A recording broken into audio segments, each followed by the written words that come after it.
I, for one, am grateful, Mrs. Bush, that they are finally bringing civilization to this savage land. I could not agree with you more, my dear. My daddy settled this land, and I know he'll be looking down on us, pleased at how we help the natives. Yes, they've lost their land, but they've gained access to heaven.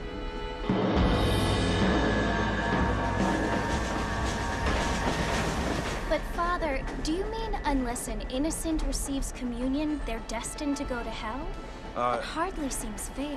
What I mean to say, Jenny, is that there is a great deal of difference between an innocent and a savage. I never thought of it that way. Yes, they lived like animals, but they're happier now.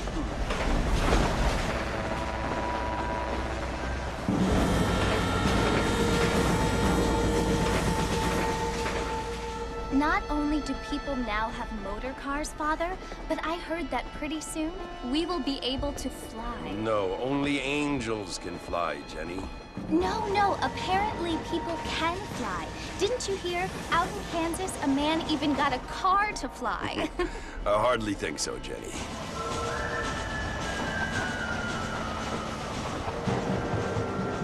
Apparently, Mr. Johns wants to run for governor, which is why he's so concerned with cleaning up the state. Nate Johns. Yes. His family is nothing but hillbilly trash that came here after the war.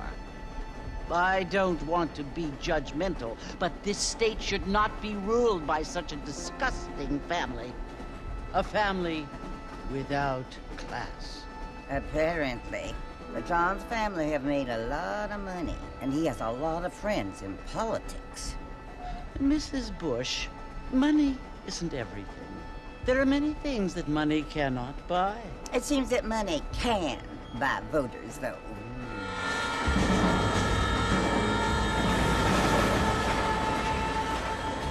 What you must remember, my dear, is that we have been brought here to spread the word. And the word and civilization, they are the same thing. They are the gifts. It is the opportunity we have, the chance to live among people who are decent and who do not kill each other, and who let you worship in peace. It's so confusing, Father. Sometimes I find it impossible to make the distinction between a loving act and a hateful one. I mean, they often seem to be the same thing. Yes, Jenny, it is confusing. But you only have to ask me if you need help. Indeed. Well, here we are, Mrs. Bush. Armadillo.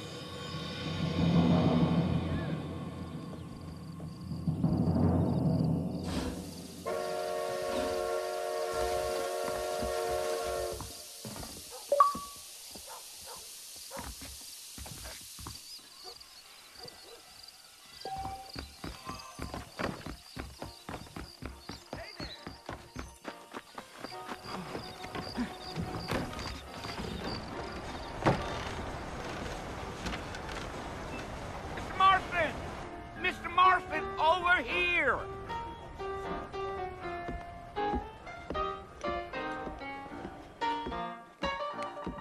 You must be John Marston. Sometimes. I'm Jake. Your friends from Blackwater hired me to guide you. They ain't my friends, but pleased to meet you, Jake. I got the horses saddled up and ready out front.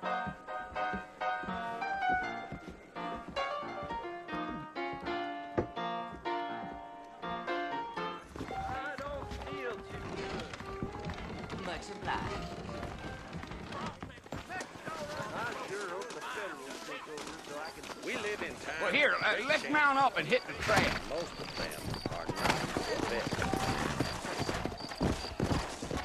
Easy on the spurs now. We don't need to draw undue attention. You got a problem with that, Marston? Let's go. All right. So it's Fort Mercy you want? That's right. Ain't taking nobody up to the fort in a long time.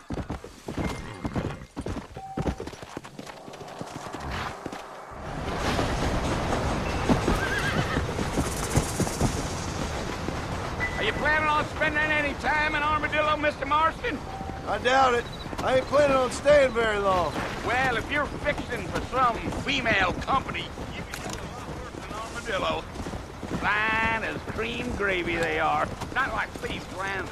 Dang, those girls ain't even fit for a drinking man to hold up with. I'm a married man, I'm afraid. Ain't we all?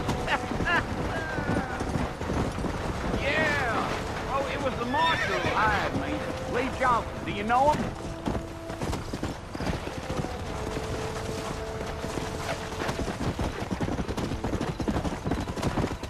Oh.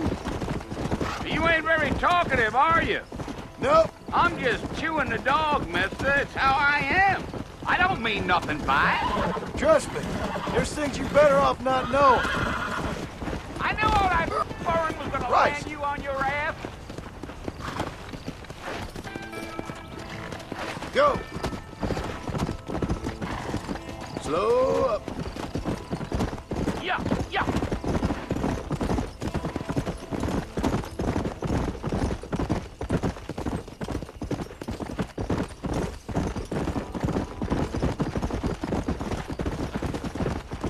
You don't look much like no Blackwater fella. That's because I ain't. If I'm being honest, I don't care much for those highfalutin big city types. Not much at all. Blackwater ain't much of a city. More of a town with delusions, but no, me neither. Come on. Easy. Easy. Whoa. A fella told me he was out in Blackwater a few months back and saw one of them newfangled carriages without horses. Is that so? And you wind them up like a clock. Damnedest thing ye ever saw without the aid of liquor, he told me. Times are changing fast. That's for sure. Yeah.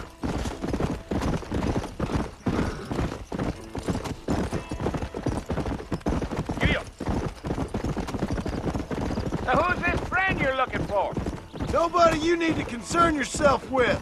Never you mind all my questions, Mr. Marston. I just reckon you might be barking out a knot heading for the fort.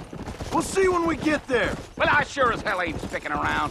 Fort Mercer ain't no place for an old man like me to be a dawdling around. I'll tell you, Mr. Marston, those coyotes eat better than I do. Yeah. Let's go, Mr. Marston. No need to be making no trouble. Almost there, Mr. Marston. Just over this hill.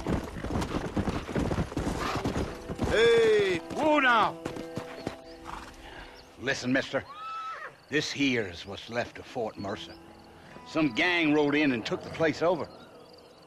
So I understand. This is where we part ways, friend. You have yourself a good time.